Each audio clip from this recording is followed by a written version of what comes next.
அதிகாரம் அரண் வலியுறுத்தல். குறள் 39.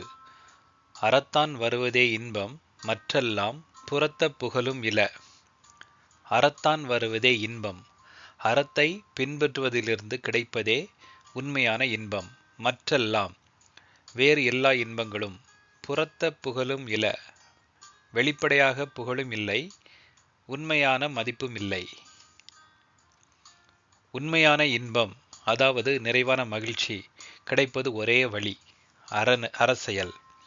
அதற்கு அப்பாற்பட்ட மற்ற அனைத்து அனுபவங்களும், செல்வம், அதிகாரம், சுகவாழ்வு, கீர்த்தி இவை எல்லாம் வெளிப்படையானவை மட்டுமே. ஆனால் உள்ளார்ந்த உண்மையான மகிழ்ச்சி தருபவை அல்ல. உண்மையான இன்பம் அறச்செயல் மூலம் மட்டுமே கிடைக்கிறது.